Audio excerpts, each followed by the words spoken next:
Hey, I'm Ted Vieira, and when I switched over to Fuji last year, one thing I still had to think about was I still needed to trigger off-camera flash. So I was going to start to look into that, but luckily I found out it wasn't really a big issue, and I quickly found that I could continue to use my Canon 580 EX2 speed lights with my Pocket Wizard trigger system, not miss a beat, keep shooting. It was great. Now, the only issue I had was the transmitter for the Pocket Wizard. There was a size issue and it was a little snug fitting it in the hot shoe, both the X100T and the XT1. Just a little snug. It really took a lot of effort to push it all the way in, pull it all the way out, and I didn't want to mess anything up. And I started hearing about this Cactus trigger system, the Cactus transceivers. And so I looked into that and I ordered three Cactus V5s. Now they make a V6 that does give you much more control over like four different light systems, and you can control them right from the transceiver itself. But I didn't need all that.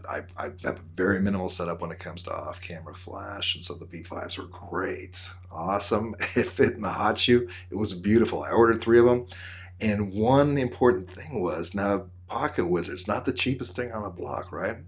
Um, I was able to order three Cactus V5 transceivers for less than half of what my Pocket Wizards cost. So that's pretty significant difference in operating costs. That's kind of cool.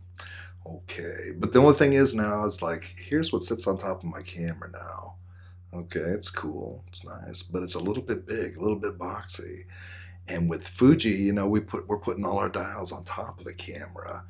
So, I mean, we don't want to cover that kind of stuff up, right? We need access to that. So then just a short while ago, I hear Ken Wheeler, aka the Angry Photographer, and he's talking about this. Now, this is the FlashQ transmitter. This is part of their trigger system. You've got the transmitter and the receiver. Now they're both about the same size, just kind of some little oversized dice, basically. But what a beautiful size, right? This is what sits on top of your camera now. So you compare this, the Cactus V5, a very beautiful and very capable trigger, and then the FlashQ, Cactus FlashQ, big, little, right? Which would you rather have on top of your camera? Well, it's obvious, of course, this one, right? Yeah, I'm going to show you some photos here just to be a little more clear on the actual size difference on top of these cameras. This is the X Pro 2 with the Cactus V5, and you can see how the V5 actually kind of overshadows the shutter speed ISO dial there a bit.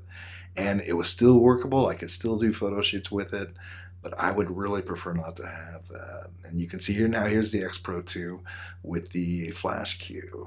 Wow, right? No interference at all. It's very small, perfect fit for this camera. Here's the XT1 with the Cactus transceiver on it. Not as bad because it's lifted up a little bit off the top of the dials, but still, it's a little big for that camera. Now take a look at the FlashQ on top of the XT1. And wow, just a much better fit for this camera. Much better, right? Now we talked about cost before and how the Cactus system was, boy, less than half of the Pocket Wizards. And then, but now I was able to order the set that comes from FlashQ that comes with the transmitter, two receivers, and two PC Sync cables if you would need those for $62 and then shipping. $62. I could order 10 sets of this for what I paid for my Pocket Wizards. 10 sets. That's a lot of lighting options and just a lot of backups. Man, just to have in every bag. And they're so small, right? They're not going to take up any room in your bag. That's awesome. Okay. I'm going to be doing a photo shoot on Thursday, and I know I'm going to be doing off-camera flash, so I'm going to use these. And I'll do another video and report back on what I think is great what I think might not be so great. But I'm really looking forward to using it. I love the size of this. This is beautiful. It's a beautiful thing. Um, One thing I can say right out of the box, I wish on the receivers, I wish they had the little lock dial. I don't know if you can see that, but there's no, there's no lock dial to put it on when you put it on a light stand. Um, Not a big deal. Not a big deal. I'll show you. Like so, if I'm using like a light stand like this, and I put it in, and normally here's where I'd use the lock dial to kind of twist, lock it into place. I can't do that. No lock dial, first of all. So I would have to use the lock screw that's typically on a flash mount like this on a light stand. Unfortunately, I lost the lock screw on this one. And it was an issue before because I always had the little lock rings. I could always tighten that up. But now I have to replace that. I got a lot of other light stands. This is just one that was handy.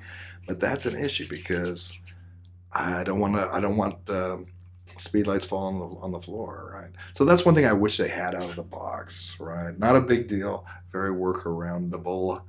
I'll check it out on Thursday and see how it works. Anyway, I'm excited to try it out. I'm Ted Vieira. If you have any questions, let me know. I'll answer anything I can, and I'll see you in the next video. Thanks.